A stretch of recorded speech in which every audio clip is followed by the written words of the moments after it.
So, magandang araw po muli. Tayo po ay nagbabalik sa ating tuloy-tuloy na talakayan sa financial management at saka financial education. So, parati kong ini-emphasize yung how to manage debt, paano iwasan yung pangungutang. Pero this time we will tackle yung kagandahan naman ng utang, So ito yung magbibigay sa atin ng idea kung kailan dapat gamitin yung utang for our own advantage, So, after all, hindi naman mag-i-exist yung mga ang utang or pagpapautang kung ito ay totally masama, Kung talagang masama lang ang naibibigay ng pangungutang, hindi ulang existence ng mga bangko na nagpapautang o yung mga savings and loan association, tsaka yung mga credit cards. Sana wala yun. Sana dapat pinagbawal kung talagang totally masama. So, hindi naman siya, ang masama sa pangungutang ay yung hindi pagmamanis ng maayos, Yung hinayaan natin ang sarili natin na malubog sa utang, Or ginagamit na natin ang pangungutang just to fund our lifestyle, Ito yung masaklap na klase ng pangungutang, o sinasabi nilang bad debt na eventually pag hindi natin na ma-manage will eventually destroy our finances. So this time, we will tackle yung ano ba yung mga magagandang ideas. Kailan ba tayo dapat mangutang?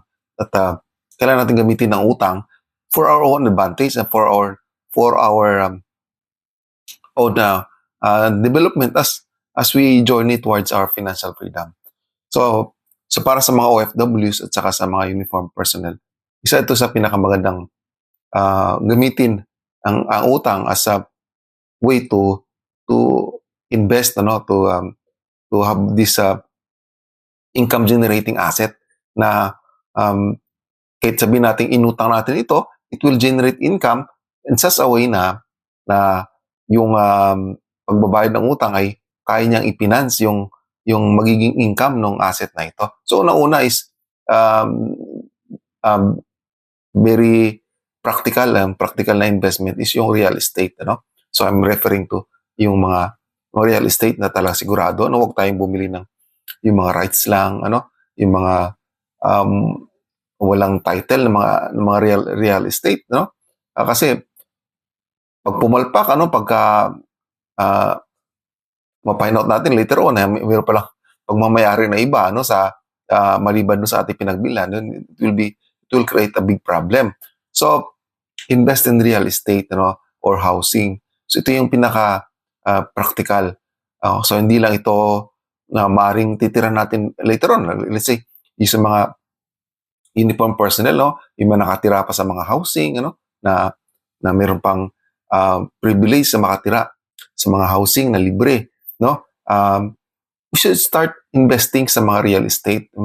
Maraming mga subdivisions na pwede nating pwede tayong mag-invest, pwede nating bilhin, and then babayaran natin through Pag-ibig or in-house financing through bank, So pero I always suggest yung gamitin natin yung through Pag-ibig, kasi mas mababa siya, and then napoprogram natin yung ating babayaran. So ito yung dapat na isa sa kino-consider natin na pwede natin paglaanan ng pangungutang, So but first of all, dapat alam natin yung ating financial capability. Baka sagad na tayo sa loan, saka marami na tayong utang na binabayaran, tapos papasok pa tayo dito. Kasi di ba minsan kasama sa mga requirements sa pag nagpapile tayo ng real estate loan is titingnan yung ating mga payslip, titingnan yung ating source of income, saan ba natin kukunin yung ating pabayad, sa uutangin natin. So doon kasi nakikita kung we are capable to pay at a certain period of time, So kung mas maiksi yung ating term, mas mababa, and yet mas mababa rin yung ating babayaran na interest. Pag mas mahaba yung ating term, no, let's say 25 years or 30 years, minsan doble or triple yung magiging presyo, no, pag tinotal natin. But the amortization, yung babayaran natin monthly, ay mas mababa din. So ito yung dapat natin ko-consider. Wag tayong uutang lang kasi napakinggan lang natin or dahil sa umattend tayo ng isang info drive, then we just sign up do sa pagkuha ng real estate na yon. Then along the way, hindi natin kayang bayaran din, i-stop na tayo magbayad, mapuporclose lang, sayang. So dapat isa rin yan sa dapat na kino-consider natin. Let's say bumili ka ng isang 2 million worth na real property, no? Then babayaran mo ng, kasi long term, babayaran mo ng 12,000 naman. So hindi mo naman titirahan kaagad yung property na yun. Then pwede mo ipa-rent out to around 15,000 a month. So if you're paying 12,000 a month, meron ka pang gain, naman, meron ka pang gain pag naparentahan mo ng 15,000. So consider mo rin yung mga taxes, of course, yung maintenance, na ikaw rin ang galing rin sa iyo ang panggastos sa maintenance, which is okay lang, at least yung monthly amortization mo ay hindi na totally manggagaling sa iyo, no? A portion of it or a part of it, or minsan meron ka pang tubo is manggagaling sa rent, no? So very very practical yung real estate, as time goes by, tumataas naman yung kanyang value, so considering natin kung yung ating property ay dapat hindi nasa fault line or hindi daan ng bagyo or bahain, isa rin sa dapat kini-consider natin. So isa yan sa bumababa yung value ng property pagka let's say disaster prone yung lugar na nagbilhan natin. So isa yan sa minsan diba, nangyayari sa mga properties diyan sa bandang Pampanga, no? Iniwan na lang dahil sa hindi umuupa na baha. So isa yan sa dapat na consider natin, no? So, pangalawa is yung starting a small business. So but I suggest na dapat pag nag-umpisa tayo ng business, pag-ipunan muna natin, as we plan for small business, habang pinag-aaralan natin, nag-iipon tayo ng pangpuhunan. Huwag yung mangungutang tayo ng malaki, then we start a business, no? Umutang ka ng 1 million, you start a business na hindi mo pa kabisado, or you just na hype ka lang kasi may kakilala ka, may kaibigan kang may business na ngayon na pumatok, then you start your own business, nangutang ka ng 1 million. Then ito yung isang danger ng pag-i-start ng business, na inutang mo yung pinangpuhunan mo na hindi ka pa naman sure. Mas better na pag-ipunan muna natin yung pagiging puhunan ng isang maliit na business. You should start small. This is very very crucial, lalo na pag we're starting, we're testing water sa isang field na hindi pa natin ganong kabisado, although nakikita natin na pumapatok sa iba. So let's start small, then dito natin papasok yung leveraging. Dito na papasok yung pag okay na siya, it is up and running na yung business na yun, then kumikita na kahit paano, pwede na tayo sumugal sa pangungutang para i-step up o level up natin yung business na yun. So dito natin pwedeng gamitin yung utang, o kung mayroon tayong family business na matagal na kumikita, kahit paano kumikita, ito na yung nagiging source of income natin, ito na nagpaaral sa atin, ito yung baga, ito na yung naging kabuhayan ng pamilya natin, then kabisado na natin yung sistema. So pwede natin siyang i-upgrade, i-level up sa pamamagitan ng siguro start small na pwede na tayong umutang para i-upgrade yung business na yon. So dito natin magagamit yung kumbaga into a business, no? Pero sinasabi ko parati, wag tayong umutang, hindi pa natin kabisado yung isang business, no? Or isang franchise na medyo mahal na it will entail ng malaking pagkakautang para lang magkaroon ng franchise na yun, no? So ibig sabihin, nag-start ka ng business, nalugi na yung business, niya, tuloy-tuloy ka pa rin magbabayad, no? Sa utang mo just to start that business. So ito rin sa dapat nating i-consider, no? So very important we start small, no? And everything dapat we start small, no? Kahit sa pag-iipon, kahit sa pagninegosyo, let's start small para makita natin how things work, ano yung hindi nagwo-work. So dapat alam natin along the way, kung nagpisa tayo sa maliit, and then dandahan tayo i-leverage, no? So pwede natin gamitin yung utang, ano? So isa rin sa pwede natin paggamitan ng utang is education, no? So ito isang napaka-importante, ano, na dapat we invest sa education, no? So but I always say na sa education ng ating mga anak, pwede nating paghandaan, ano, kahit na yung mga sundalo diyan, mga uniformed personnel, kahit OFWs, kahit mga binata at dalaga pa kayo, pag-ipunan niyo yung magiging education ng mga magiging anak niyo, ano? So ito yung isang bagay na dapat hindi natin take for granted, itong education. Kahit para sa sarili natin, ano? Kung meron tayong degree nung natapos sa college natin, na nagagamit din natin as a way, nagagamit natin sa ating kabuhayan, no? So you should level up, no? Para tumaas yung value natin as a worker, or as an employee, or even as a businessman.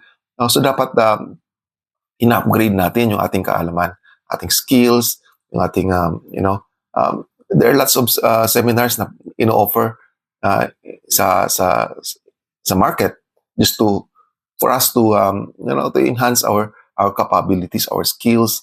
So pwede natin gamitin. Pwede tayong wag tayong manghinayang, kasi sayang naman magbabayad tayo ng seminar, o magbabayad tayo ng mga short courses. So wag tayong manghinayang sa ganun. Kasi at the end, yung ma-generate natin na kaalaman will help us in our to become more productive, become more valuable, So hindi dapat natin 'to panghihinayangan. So education is a very good investment, hindi lang sa mga anak natin, but pwede rin sa sarili natin. Huwag tayong magiging makontento lang sa ating kaalaman. So maraming ngayon, the technology in the advances of artificial intelligence is very fast, pag hindi tayo na-cope up, hindi tayo sumasabay sa ating kaalaman, maiiwanan tayo. So isa rin yan sa dapat nating consider, no? One thing also is you should also try to evaluate yung ating mga pinagkakautangan, so lalo na pag we're paying mga high interest debt, sa mga credit cards. So dito natin pwedeng gamitin, lalo na sa mga uniform personnel, meron kayong mga credit cards. So pwede natin siyang pwede tayong umutang, para to buy out yung mga utang natin sa credit cards, para ma-eliminate yun, kasi mas malaki yung kanyang interest, So dapat inisip rin natin na dapat huwag natin bumalik sa mga ganong klaseng utang, yung utang na consumption lang, just to fund our lifestyle. So bigyan natin ng atensyon yung mga lalo na pagka malaki masyado, let's say utang tayo sa 5-6 kasi may emergency, malaki masyado yung kanyang interest, pag na-late ka pa magbayad, mas malaki pang magiging interest. So pwede natin siyang i-buy out, So we should also consider simplifying yung mga utang natin. So simple way, no, sa yung mga uniform personnel, tingnan niyo yung payslip ninyo, tingnan niyo yung mga pinagkakautangan ninyo. Baka masyadong marami, baka umabot na sa second page yung payslip niyo po, puro na lang utang at hindi natin natatrack, ano, ano ba yung mga, we should simplify, no? Dapat manageable, ano, kung hangga't maaari mga 2, 3 linya lang. At nakikita mo yung, kasi pag masyadong marami, magulo at minsan natin bahala na. Utang na lang utang basta may mauutang diyan. We keep on doing, no, cycle ng utang. So dapat alam natin kung alin ba dito yung medyo malaki, then we should buy out na sa pamamagitan ng na-arrange naman yan. So ano bang purpose natin yung pag ginagawa natin ng ganun? For us to manage yung utang and eventually to eliminate yung mga hindi magandang utang. Para tataas din yung ating take-home pay, yung ating mga opportunity fund na pwede natin gawing puhunan sa negosyo or pwede natin i-invest, no? So it is always may advocacy, ano, na should invest, we should save para sa ating kinabukasan, para sa ating retirement. So iwasan na natin yung mga credit cards, no? Hangga't maaari, wala tayong dapat credit cards na minsan ay akala natin madali lang kasi you just swipe and swipe, no? Parang magmumukha tayong sosyal, but at the end tayo ang mahihirapan. So use our debt to have a capital for investments, ano? So ito yung ibig sabihin, yung mga investments na sigurado tayo at hindi tayo may scam. So ito yung kumbaga yung magiging income niya o mag-generate na income niya ay mas malaki kaysa sa magiging interest, ano? Kasi yun na nga sabi ko, huwag tayo magpa-scam kasi marami tayong marami mag-o-offer sa atin, no? Lalo yung mga paritar dyan, marami mag-o-offer sa atin, no? Thinking na may matatanggap tayong malaking pera, marami mag-o-offer. So we should be also do our due diligence na pag-aralan natin ano ba dapat ang na-invest natin.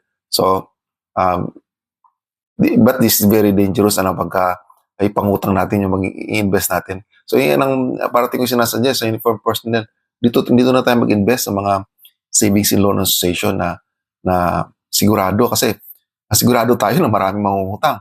So yung nangungutang na yun, this will finance yung ating investment doon for us to generate or gain yung mga dividends, ano? Just like yesterday, nag-inform na naman itong Sly, no? Maraming natutuwa dahil sa malaki parati yung naibibigay, no? So very advantageous sa mga taong nag-umpisa, no? Nakapag-max out na ng kanilang ng capital contribution doon, no? Paldong-paldo na sa kanilang nakukuha. Baka mas malaki pa sa kanilang sinasahod. So sana we should consider this, no? Medyo delikado kasi pag pinangutang natin yung ating i-invest. So mas maganda kung pag-aralan natin na maayos, ano? Ang iba is lalo na sa mga credit card or sa mga sa mga bangko is build up yung credit reputation. So this medyo level up na ito, ano? Ay yung mga sinasabi nilang yung mga credit limits nila lumalaki na. So mga bangko, they have their own way to to encourage people mangutang pa, no? Maayos ka magbayad ng utang, ano? Kung magbabayad ka ng tama sa utang mo, hindi ka pumapalya sa pagbabayad ng mga credit cards mo, tumataas yung credit limits mo. So yung one way rin na ma-encourage yung tao na mangutang. So but if you're a good businessman or you're using this wisely, maganda ito sa mga businessman to upgrade their businesses, no? So they develop this good reputation sa kanilang credit. So ito yung so sa ibang level na ito, medyo ma advanced level na, no? So anong kuwan diyan, ang tip diyan is dapat nagbabayad tayo ng maayos, ano? Dapat hindi natin mina-max out yung ating credit limits. Then, maayos natin na ma-manage yung pagbabayad. So, next thing is you should plan our retirement, and pension maximization. So, ito yung aking parating ni-remind, sa yung mga uniform personnel. So, dapat medyo tinatanggal na natin sa system natin yung pangungutang. Kasi pagka tayo nag-retire, pag tayo ay retired na, pwede pa rin tayo mangutang. Pero medyo mas malaki yung diferensya sa pangungutang ng active at sa pangungutang ng retired. So mas maliit na yung ating mati-take home, compare sa nung tayo retired pa. So ibig sabihin nun is hindi na masyadong advantageous sa atin pag tayo mangungutang pa, pag tayo retired na. So yun ang parati kong inuulit-ulit na planuhin natin yung ating retirement. Dapat meron tayong sinave nung tayo active pa, nakita hanggang tayo nag-retired pa, tuloy-tuloy tayo mag-save, mag-invest, gamitin natin itong ating privilege. This is a privilege sa atin, yung mga ating membership dito sa mga savings and loan association. Hindi lang para mangutang, but to invest, our hard-earned money. So, tuloy-tuloy tayo mag-build up ng ating capital contribution, mga share capitals natin. I-build up natin kahit na medyo kinokontrol na nila yung pagtanggap, It's a very sad thing ngayon na malaki ng kanilang capital, they have enough money to have this mag-control sa pagtanggap ng kanilang capital. So, yung mga sundalo ngayon, yung mga pulis na gustong-gusto na kasi they saw the advantage na pagkaroon ng mga dividendo, hindi na makapag automatic deduction ng malaki kasi nililimit na nila. So this is one way of controlling the balance, Hindi naman pwedeng pasok lang ng pasok yung nag-i-invest o nagpapa-automatic deduction for their share capital. Then mas malaki na yung pumapasok ng gano'n kaysa sa umuutang, which is doon naman nag-generate ng income yung mga savings and loan association. So this is just a balance. So para sa atin, as tayo nakakita na advantageous ito, so dapat gamitin natin yung pagkakataon. Huwag lang mangutang, kundi mag-automatic deduction. Hanggat meron pa at habang tumatanggap pa sila ng ating pwedeng ipa-deduct sa ating mga payslip. So ito yung dapat we should be smart enough in planning our pangungutang. So ito yung nagiging pitfall ng ating mga kabayang OFWs, ibig sa mga uniform personnel, yung hindi na ma-manage yung utang. So dapat alam natin kung kailan mangutang, kailan wag mangutang. So hindi ito dapat sa walang bahala. Should develop yung ating buuin mo natin yung mga emergency fund natin, kumuha tayo ng insurance para yung mga investments, saka emergency fund natin ay pwedeng last line of defense na pag may emergency, pwede pang saluin ng mga insurance, medical insurance, life insurance pagka yung talagang yung pag tinawag na tayo sa buhay na sa buhay na ito, na pwede tayo saluin ng mga insurances. So these things na dapat as time goes by, dapat naintindihan natin yung mga insurances, mga emergency fund, yung tamang investment, tamang savings. These things will help each other. Dito individual lang. They will help each other for our own advantage, At saka sa future ng ating mga mahal sa buhay, maaaring maiwanan natin later on, maiwanan talaga natin yan. So kung di natin ito pinaplano, hindi natin ito develop, then it will just hindi natin namamalayan ng pera ay darating at mawawala lamang, darating na naman ang November, so hindi na naman, kumakatok na naman ng mga bonuses. So mapaplano ba natin kung saan natin to paggagastusin or pinangutang na natin to? Wala na sa atin, di pa dumarating ay wala na. So ito yung dapat na planuhin, pinag-uusapan ng pamilya, ng mag-aasawa, pinaplano, para alam natin ngayon crisis kahit saan naman, crisis. So lalo sa atin diyan, ang crisis ng politika ay nandiyan pa rin at naapektuhan yung ating economy. So kung di tayo praktikal sa pag-i-spend, sa pangungutang at pagpaplano ng ating kinikita, then sumasabay rin tayo sa crisis at we'll find ourselves na lubog sa utang, no, hindi natin nabibuild up yung ating financial life, hindi natin napaplano yung ating retirement. So sana may nakuha kayo sa ating kunting sharing ngayon, So kailan ba dapat ang gagamitin yung utang, paano yung tamang paggamit ng utang, and then dahan-dahan magiging part na ng ating buhay pinansyal yung pagmamanis ng utang.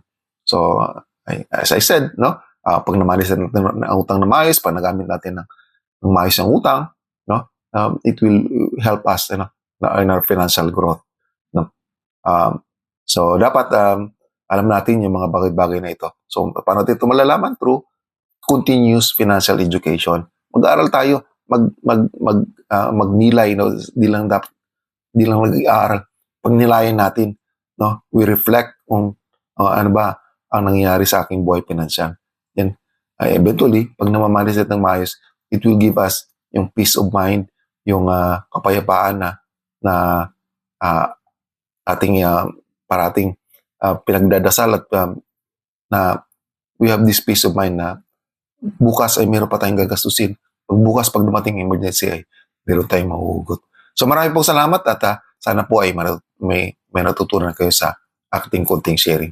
So God bless us all at sana ay mag-ingat po tayong lahat.